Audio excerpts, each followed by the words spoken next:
శ్రీ సాయినాథాయ నమః. శ్రీ సాయి సచ్చరిత్రము 6వ అధ్యాయం. గురు కరస్పర్శ ప్రభావం. శ్రీరామనవమి ఉత్సవము, దాని ప్రారంభము, పరిణామము మొదలగునవి. మసీదు మరమ్మతులు. గురు కరస్పర్శ ప్రభావం. సంసారమును సాగరములు జీవుడనడి ఓడను సద్గురుడే సరంగు అయి నడుపునప్పుడు అది సులభముగను సురక్షితముగను గమ్యమును చేరును. సద్గురు అనగానే సాయిబాబా స్ఫురణకు వచ్చుచున్నారు. నా కండ్ల ఎదుట సాయిబాబా నిలిచియున్నట్లు, నా నుదుట ఊదీ పెట్టుచున్నట్లు, నా శిరస్సుపై చేయి వేసి ఆశీర్వదించుచున్నట్లు పొడముచున్నది. నా మనస్సు సంతోషముతో నిండిపోయి కండ్ల నుండి ప్రేమ పొంగి పొరలుచున్నది. గురుహస్తస్పర్శ మహిమ అద్భుతమైనది. ప్రళయాగ్నిచే కూడా కాలనట్టి వాసనామయమైన సూక్ష్మ శరీరము గురు కరస్పర్శ తగులగనే భస్మమైపోవును. అనేక జన్మార్జిత పాప సంచయము పటాపంచలైపోవును. ఆధ్యాత్మిక సంబంధమైన విషయములు వినుటకే విసుగుపడు వారి వాక్కు కూడా నెమ్మది పొందును. శ్రీ సాయి సుందర రూపము కాంచుటతోడనే కంఠము ఆనందాతిరేకముతో గద్గదముగును. కన్నుల నుండి ఆనందాశ్రవులు పొంగి పొరలును. హృదయము భావోద్రేకముతో యుక్కిరి బిక్కిరియగును. నేనే తానును పరబ్రహ్మ స్వరూపమును స్ఫురణ మేల్కొని ఆత్మసాక్షాత్కారానందమును కలిగించును. నేను నీవు అను భేదభావమును తొలగించి బ్రహ్మైక్యానుభవమును సిద్ధింపచేయును. నేను వేద పురాణాది సద్గ్రంథములు చదువునప్పుడు నా సద్గురుమూర్తియే అడుగడుగునకు జ్ఞప్తికి వచ్చుచుండును. నా సద్గురువైన శ్రీ సాయిబాబాయే శ్రీరాముడిగా శ్రీకృష్ణుడిగా నా ముందు నిలిచి తన లీలలను తామే వినిపింపచేయునట్లు తోచును. నేను భాగవత పారాయణకు పూనుకొనగనే శ్రీ సాయి ఆపాదమస్తకము కృష్ణుని వలెగా అనిపించును. భాగవతము ఉద్ధవ గీతయు తామే పాడుచున్నట్లు అనిపించును. ఎవరితోనైనా సంభాషించుచున్నప్పుడు సాయిబాబా కథలే ఉదాహరణముగా నిచ్చుటకు జ్ఞప్తికి వచ్చును. నాకై నేను ఏదైనా వ్రాయు తలపెట్టినచో ఒక మాటగాని వాక్యముగాని వ్రాయుటకు రాదు. వారి ఆశీర్వాదము లభించిన వెంటనే రచనాధార అంతులేనట్లు సాగును. భక్తునిలో అహంకారము విజృంభించగానే బాబా దానిని అణచివేయును. తన శక్తితో వాని కోరికలను నెరవేర్చి సంతుష్టి చేసి ఆశీర్వదించును. సాయి పాదములకు సాష్టాంగ నమస్కారము చేసి సర్వస్వ శరణాగతి చేసిన వానికి ధర్మార్థ కామ మోక్షములు కరతలామలకములగును. భగవత్ సాన్నిధ్యమునకు పోవుటకు కర్మ, జ్ఞాన, యోగ, భక్తి మార్గములనడి 4 త్రోవలు గలవు. అన్నిటిలో భక్తి మార్గము కష్టమైనది. అది ముండ్లు గోతులతో నిండియుండును. సద్గురుని సహాయముతో ముండ్లను గోతులను తప్పించుకొని ముందుకు సాగినచో గమ్యస్థానము అవలీలగా చేరవచ్చును. ఈ సత్యమును దృఢముగా నమ్ముడని శ్రీ సాయిబాబా నొక్కి వక్కానించిడివారు. స్వయం సత్తాకమైన బ్రహ్మము జగత్తును సృష్టించు ఆ బ్రహ్మ యొక్క శక్తి మాయ సృష్టియను ఈ మూడింటి గూర్చిన తత్వ విచారము చేసి వాస్తవమునకు ఈ మూడును ఒక్కటియే అని సిద్ధాంతీకరించి బాబా తన భక్తుల శ్రేయస్సుగై చేసిన అభయ ప్రధాన వాక్యములను రచయిత ఈ క్రింద ఉదహరించుచున్నాడు. నా భక్తుని ఇంటిలో అన్నవస్త్రములకు ఎప్పుడూ లోటుండదు. నా యందే మనస్సు నిలిపి భక్తి శ్రద్ధలతో మనఃపూర్వకముగా నన్నే ఆరాధించువారి యోగక్షేమములను నేను చూచెదను. కావున వస్త్రాహారముల కొరకు ప్రయాసపడవద్దు. నీకేమైనా కావలసిన భగవంతుని వేడుకును. ప్రపంచములోని కీర్తి ప్రతిష్టలకై ప్రాగులాడటమాని దైవము యొక్క దర్బారులో మన్ననలు పొందుటకు, భగవంతుని కరుణాకటాక్షములు సంపాదించుటకు యత్నించము. ప్రపంచ గౌరవమందుకొను భ్రమను విడువు. మనస్సునందు ఇష్టదైవము యొక్క ఆకారమును నిలుపుము. సమస్తేంద్రియములను మనస్సును భగవంతుని ఆరాధన కొరకే నియమింపు. ఇతరముల వైపు మనస్సు పోనివ్వకము. ఎల్లప్పుడూ నన్నే జ్ఞప్తి యందుంచుకునము. మనసును ధన సంపార్జనము, దేహ పోషణ, గృహ సంరక్షణము, మొదలగు విషయముల పట్ల సంచరించకుండా గట్టిగా నిలుపుము. అప్పుడది నెమ్మది వహించి శాంతముగను చింతారహితముగను ఉండును. మనస్సు సరైన సాంగత్యములోనున్నదనుటకు ఇదియే గుర్తు. చంచల మనస్కునకు స్వాస్థ్యము చిక్కదు. బాబా మాటలు ఉదాహరించిన పిమ్మట గ్రంథకర్త షిరిడీలో జరుగు శ్రీరామనవమి ఉత్సవమును వర్ణించుటకు పూనుకునేను. షిరిడీలో జరుగు ఉత్సవములన్నిటిలో శ్రీరామనవమియే గొప్పది. సాయిలీల పత్రికలో షిరిడీలో జరుగు శ్రీరామనవమి ఉత్సవము గురించి విపులముగా వర్ణించబడినది. దాని సంగ్రహము ఇట పేర్కొనబడుచున్నది. కోపర్గాంలో గోపాలరావు గుండెనతడు పోలీస్ సర్కిల్ ఇన్స్పెక్టర్గా నుండెను. అతడు బాబాకు గొప్ప భక్తుడు. అతనికి 3 భార్యలున్నప్పటికీ సంతానము కలుగలేదు. శ్రీ సాయి ఆశీర్వచనముచే అతనికి ఒక కొడుకు పుట్టెను. ఆ ఆనంద సమయంలో అతనికి షిరిడీలో ఉరుసు ఉత్సవము నిర్వహించవలనను ఆలోచన కలిగినది. ఉరుసు అనగా సమాధి చెందిన మహమ్మదీయ మహాత్ముల దర్గాల వద్ద ఏటేటా భక్తులు జరుపుకొను ఆరాధనోత్సవము. తన ఆలోచనను తాత్యా కోతే పాటిల్, దాదా కోతే పాటిల్, మాధవరావు దేశపాండే తదితర తక్కిన సాయి భక్తుల ముందుంచాను. వారంతా దీనిని ఆమోదించిరి. బాబా ఆశీర్వాదమును అనుమతిని పొందిరి. ఇది 1897లో జరిగెను. ఉరుసు ఉత్సవము జరుపుకోవటానికి జిల్లా కలెక్టర్ అనుమతికై దరఖాస్తు పెట్టిరి. గ్రామకరణము దానిపై ఏదో వ్యతిరేకముగా చెప్పినందున అనుమతి రాలేదు. కాని బాబా ఆశీర్వదించి ఉండుటచే మరల ప్రయత్నించగా వెంటనే అనుమతి వచ్చెను. బాబా సలహాననుసరించి ఉరుసు ఉత్సవమును శ్రీరామనవమి నాడు చేయుటకు నిశ్చయించిరి. ఈ ఉరుసు ఉత్సవమును శ్రీరామనవమి నాడు జరుపుకున్నట్టులో హిందూ మహమ్మదీయుల సమైక్యతాభావము బాబా ఉద్దేశము కాబోలు. భవిష్యత్ సంఘటనలను బట్టి చూడగా బాబా సంకల్పము నెరవేరినట్లు స్పష్టమగుచున్నది. ఉత్సవము జరుపుటకు అనుమతైతే వచ్చెను గాని ఇతర అవాంతరములు కొన్ని తలెత్తినవి. చిన్న గ్రామమైన షిరిడీలో నీటి ఎద్దడి అధికముగా నుండెను. గ్రామమంతటికి 2 నూతులుండేవి. ఒకటి ఎండాకాలములో ఎండిపోవుచుండెను. రెండవ దానిలోని నీళ్లు ఉప్పనివి. ఈ సమస్యను బాబాకు నివేదించగా బాబా ఆ ఉప్పు నీటి బావిలో పువ్వులు వేశాను. ఆశ్చర్యకరముగా ఆ ఉప్పు నీరు మంచినీరుగా మారిపోయినవి. ఆ నీరు కూడా చాలకపోవుటచే తాత్యా పాటీలు దూరము నుంచి మోటల ద్వారా నీరు తెప్పించాను. తాత్కాలికముగా అంగళ్ళు వెలిసినవి. కుస్తీ పోటీలకు ఏర్పాట్లు చేయబడినవి. గోపాలరావు గుండునకొక మిత్రుడు గలడు. వాని పేరు దాము అన్నాక సార్. అతనిది అహ్మద్నగర్. అతనికిని 2 భార్యలున్నప్పటికీ సంతానము లేకుండెను.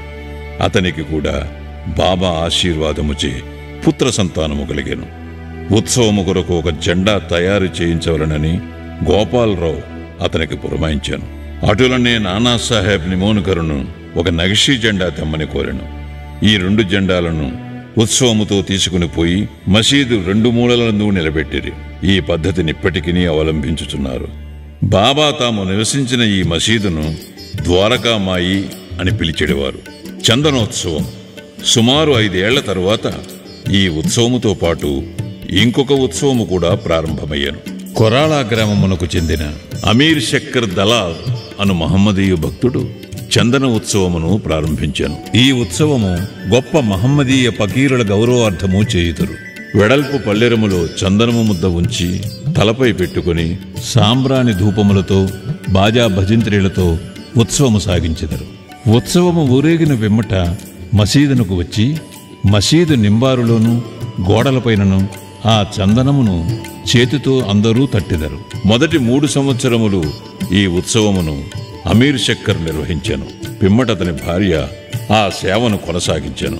ఒకే దినమందు పగలు హిందువులచే జెండా ఉత్సవము, రాత్రులందు మహమ్మదీయులచే చందనోత్సవము ఏ అరమరికలు లేక జరుగుచున్నవి. ఏర్పాట్లు. షిరిడీలో జరుగు శ్రీరామనవమి ఉత్సవము బాబా భక్తులకు ముఖ్యమైనది, పవిత్రమైనది. భక్తులందరూ వచ్చి ఆ ఉత్సవములో పాల్గొనుచుండిరి. బయట ఏర్పాట్లన్నీ తాత్యా కోతే పాటిల్ చూచుకునేవారు. ఇంటి లోపల చేయవలసినవన్నీ రాధాకృష్ణమాయి అను భక్తురాలు చూచుచుండెను. ఉత్సవ దినములలో ఆమె నివాసము భక్తులతో నిండిపోయేటిది. ఆమె వారికి కావలసిన ఏర్పాట్లు చూచుకునుటయే కాక ఉత్సవమునకు కావలసిన సరంజామానంతయు సిద్ధపరచుచుండెను. అంతేకాదు స్వయముగా ఆమె మసీదును శుభ్రపరిచి గోడలకు సున్నము వేయుచుండెను.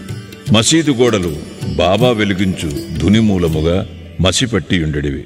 మండుచున్న ధునితో సహా మసీదులోని వస్తువులన్నింటినీ తీసి బయటపెట్టి మసీదు గోడలను చక్కగా కడిగి వెళ్ళవేయుచుండెను.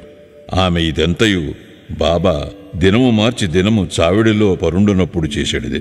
ఈ పనిని శ్రీరామనవమికి ఒకరోజు ముందే పూర్తి చేయుచుండెను. పేదలకు అన్నదానమనిన బాబాకు చాలా ప్రీతి. అందుచే ఈ ఉత్సవ సమయమందు అన్నదానము విరివిగా చేయుచుండేది. భోజన పదార్థములు, మిఠాయిలు రాధాకృష్ణమాయి ఇంటిలో విస్తారముగా వండబడేవి. అనేక మంది సంపన్నులైన సాయి భక్తులు స్వచ్ఛందముగా పూనుకొని ఈ సేవలో పాల్గొనచుండేటివారు. ఉరుసు శ్రీరామనవమి ఉత్సవముగా మారిన వైనము. ఈ ప్రకారముగా 1897 నుండి 1911 వరకు ఉరుసు ఉత్సవము శ్రీరామనవమి నాడు వైభవముగా జరుగుచుండెను. రాను రాను అది వృద్ధి యగుచు ప్రాముఖ్యము సంతరించుకొనెను. 1912లో ఈ ఉత్సవమునకు సంబంధించి ఒక మార్పు జరిగాను. శ్రీ సాయినాథ సగుణోపాసన గ్రంథకర్త అయిన కృష్ణారావు జోగేశ్వర భీష్మయ్యనువాడు దాదాసాహెబ్ కాపర్డేతో కలిసి ఉత్సవమునకు వచ్చాను. వారు దీక్షిత్వాడాలో బస చేసేది. ఉత్సవము ముందు రోజు కృష్ణారావు దీక్షిత్వాడ వసారాలో పండుకొని ఉండేను. ఆ సమయములో లక్ష్మణరావు ఉరఫ్ కాకా మహాజని పూజా పరికరముల పళ్ళెముతో మసీదునకు పోవుచుండెను. అతనిని చూడగానే భీష్మకు ఒక క్రొత్త ఆలోచన తట్టెను. వెంటనే కాకా మహాజనిని దగ్గరకు పిలిచి అతనితో ఉరుసు ఉత్సవమును శ్రీరామనవమి నాడు చేయమనుటలో భగవదుద్దేశమేదియో ఉండవచ్చును. శ్రీరామనవమి హిందువులకు చాలా ముఖ్యమైన పర్వదినము కనుక ఈ దినముందు రామజన్మోత్సవము ఏల జరపకూడదు అని అడిగాను. కాకా మహాజనికి ఆ ఆలోచన బాగా నచ్చినది. తన సంకల్పమునకు బాబా అనుమతి సంపాదించుటకు ఆయత్తమయ్యేది. కాని భగవత్ సంకీర్తన చేయుటకు అంత తక్కువ వ్యవధిలో హరిదాసును సంపాదించుట కష్టము. ఈ సమస్యను కూడా తుదకు భీష్మయే పరిష్కరించాను. ఎట్లనా అతని వద్ద రామాఖ్యానమను శ్రీరాముని చరిత్రము సిద్ధముగా నుండుటచే అతడే దానిని సంకీర్తన చేయుటకు కాకా మహాజని హార్మోనియం వాయించుటకు తీర్మానించిరి. చక్కెరతో కలిపిన సొంటిగుండ ప్రసాదము రాధాకృష్ణమాయి చేయుటకు ఏర్పాటయ్యాను. బాబా అనుమతి పొందుటకై వారు మసీదుకు పోయిరి. సర్వజ్ఞుడైన బాబా వాడాలో ఏమి జరుగుచున్నది అని మహాజనిని ప్రశ్నించిరి. బాబా అడిగిన ప్రశ్నలోని అంతరార్థమును మహాజని గ్రహించలేక ఏమీ జవాబివ్వగా మౌనముగా నుండెను. బాబా అదే ప్రశ్న భీష్ముని అడిగాను. అతను శ్రీరామనవమి ఉత్సవము చేయవలెనను తమ ఆలోచనను బాబాకు వివరించి అందులకు బాబా అనుమతినివ్వవలనని కోరెను. బాబా వెంటనే ఆశీర్వదించాను. అందరూ సంతసించి రామజయంతి ఉత్సవమునకు సంసిద్ధులైరి.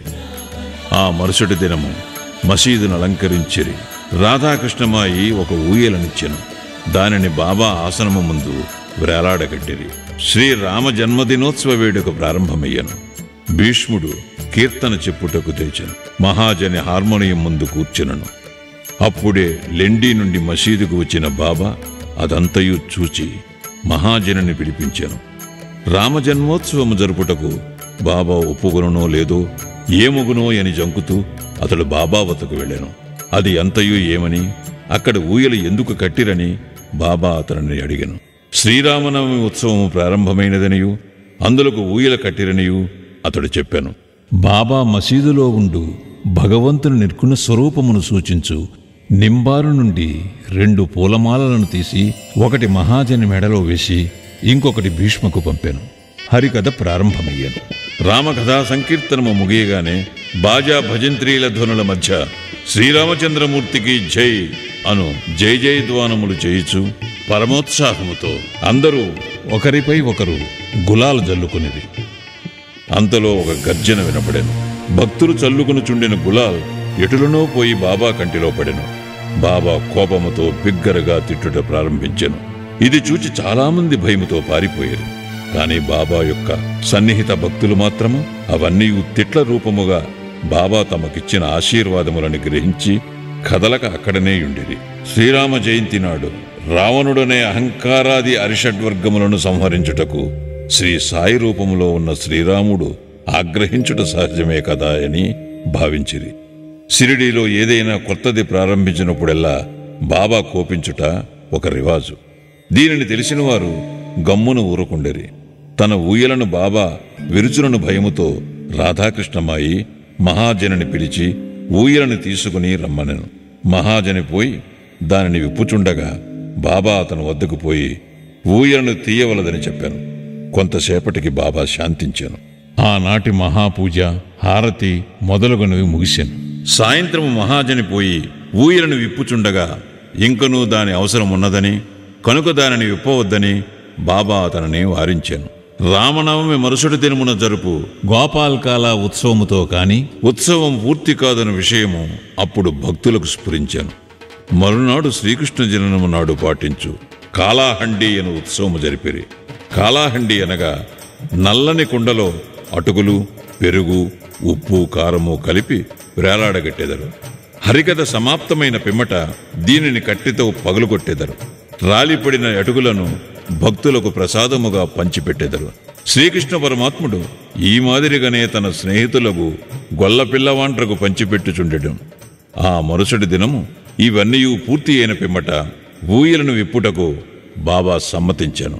శ్రీరామనవమి వేడుకలు ఈ విధముగా జరిగిపోవుచుండగా పగటివేళ పతాకోత్సవము, రాత్రియందు చందనోత్సవము కూడా యథావిధిగా జరిగినవి.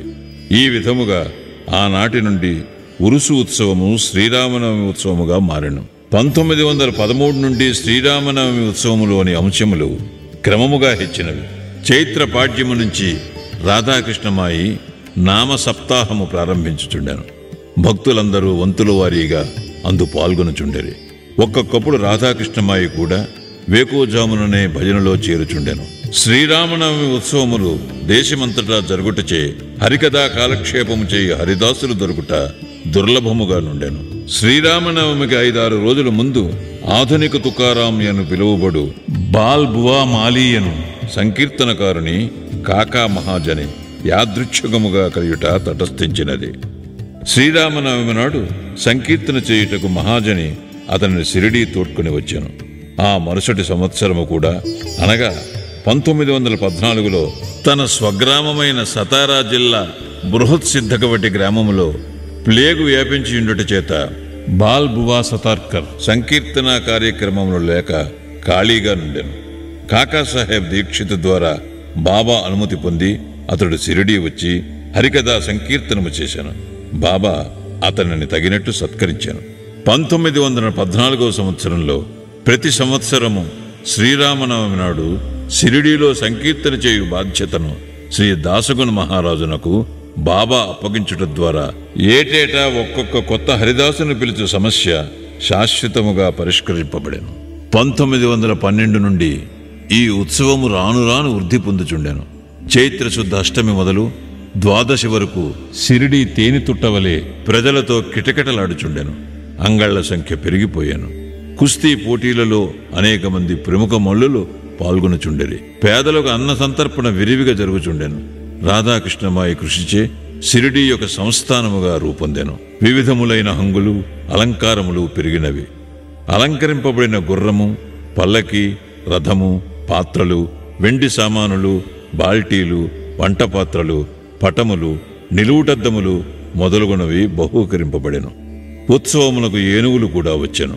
ఇవన్నీ ఎంత హెచ్చినప్పటికీ సాయిబాబా వీనినేమాత్రమూ లక్ష్యపెట్టక యథాప్రకారము నిరాడంబరులై ఉండేవారు. ఈ ఉత్సవములో గమనించవలసిన ముఖ్య విషయమేమనా హిందువులు, మహమ్మదీయులు ఎట్టి అరమరికలు లేక కలిసిమెలిసి ఉత్సవములో పాలు పంచుకునేవారు. ఈనాటి వరకు ఎటువంటి మత కలహములు షిరిడీలో తలెత్తలేదు. మొదట 5,000 నుండి 7,000 వరకు యాత్రికులు వచ్చేవారు. క్రమముగా ఆ సంఖ్య 75,000కు పెరిగినది. అంత పెద్ద సంఖ్యలో జనులు గుమిగూడినప్పటికీ ఎన్నడూ అంటువ్యాధులు కాని అల్లరులు కాని సంభవించలేదు. మసీదుకు మరమ్మతులు. గోపాలరావు గుండునకు ఇంకొక మంచి ఆలోచన తట్టాను. ఉరుసు ఉత్సవమును ప్రారంభించిన విధముగానే మసీదును తగినట్టుగా తీర్చిదిద్దవలనని నిశ్చయించుకొనెను. మసీదు మరమ్మత్తు చేయు నిమిత్తమై రాళ్లను తెప్పించి చెక్కించాను. కాని ఈ పని బాబా అతనికి నియమించలేదు. నానాసాహెబ్ చందోర్కర్కు ఆ సేవ లభించినది. రాళ్ల తాపన కార్యము కాకాసాహెబ్ దీక్షితుకు నియోగింపబడెను. మసీదుకు మరమ్మతులు చేయటం మొదట బాబాకిష్టము లేకుండెను. కాని భక్తులకు మహర్షాపతి కల్పించుకుని ఎటులనో బాబా అనుమతిని సాధించాను. బాబా చావిడిలో పండుకున్న ఒక్క రాత్రిలో మసీదు నేలను చక్కని రాళ్లతో తాపన చేయుట ముగించిరి. అప్పటి నుండి బాబా గోనెగుడ్డపై కూర్చుండటమాని చిన్న పరుపు మీద కూర్చుండువారు. గొప్ప వ్యయప్రయాసలతో 1911వ సంవత్సరములో సభామండపము పూర్తి చేసేది. మసీదుకు ముందున్న జాగా చాలా చిన్నది, సౌకర్యముగా లేకుండెను. కాకాసాహెబ్ దీక్షిత్ దానిని విశాలపరిచి పైకప్పు వేయదలిచెను.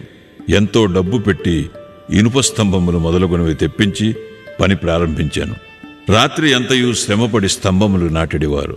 మరుసటి దినము ప్రాతకాలముననే బాబా చావిటి నుండి వచ్చి అది అంతయు చూచి కోపముతో వానిని పీకి పారవేయించిడివారు. ఒకసారి బాబా మిక్కిలి కోపోద్దీపితుడై నాటిన ఇనుప స్తంభమును ఒక చేతితో పెకలించుచు రెండవ చేతితో తాత్యా పాటీలు పీకను పట్టుకొనెను. తాత్యా తలపాగాను బలవంతముగా తీసి అగ్గిపుల్లతో నిప్పంటించి ఒక గోతిలో పారవేచాను. బాబా నేత్రములు నిప్పు కణములోలే వెలుగుచుండెను. ఎవరికి నీ బాబా వైపు చూచుటకు కూడా ధైర్యము చాలకుండెను. అందరూ భయకంపితులైరి.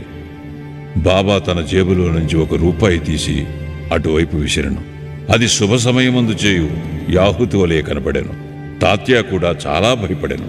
తాత్యాకేమి జరుగుతున్నదో ఎవరికీ ఏమీయూ తెలియకుండెను. కల్పించుకుని బాబా పట్టు నుండి తాత్యాన్ని విడిపించుటకెవ్వరికి ధైర్యము చాలలేదు. ఇంతలో కుష్ఠిరోగియు బాబా భక్తుడు అగు భాగోజీ షిందే కొంచెం ధైర్యము కూడగట్టుకుని ముందుకు పోగా బాబా వానిని ఒక పక్కకు త్రోసివేశాను. మాధవరావు సమీపించబోగా బాబా అతనిపై ఇటుకురాయి రువ్వాను. ఎంతమంది ఆ జోలికి పోదలిచిరో అందరికీ ఒకే గతి పెట్టాను. కానీ కొంతసేపటికి బాబా శాంతించాను. ఒక దుకాణదారుని పిలిచి వాని వద్ద నుంచి ఒక నగిషీ జరీపాగాను కొని తాత్యాను ప్రత్యేకముగా సత్కరించుటగా అన్నట్లు దానిని స్వయముగా తాత్యా తలకు చుట్టాను. బాబా యొక్క ఈ వింత చర్యను చూచిన వారెల్లరూ ఆశ్చర్యమగ్నులైరి.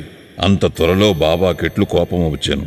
ఎందుచేత నీ విధముగా తాత్యాను శిక్షించాను, వారి కోపము తక్షణమే ఎట్లు చల్లబడెను అని అందరూ ఆలోచించుచుండిరి. బాబా ఒక్కొక్కప్పుడు శాంతమూర్తి వలె కూర్చుండి అత్యంత ప్రేమానురాగముతో మాట్లాడుచుండువారు. అంతలో అకారణముగా కోపించుడివారు. అటువంటి సంఘటనలు అనేకములు గలవు. కాని ఏది చెప్పవలనని విషయము తేల్చుకొనలేకున్నాను. అందుచే నాకు జ్ఞాపకం వచ్చినప్పుడల్లా ఒక్కొక్కటి చెప్పేదను. 6వ అధ్యాయం సంపూర్ణం. సద్గురు శ్రీ సాయినాథార్పణమస్తు. శుభం భవతు.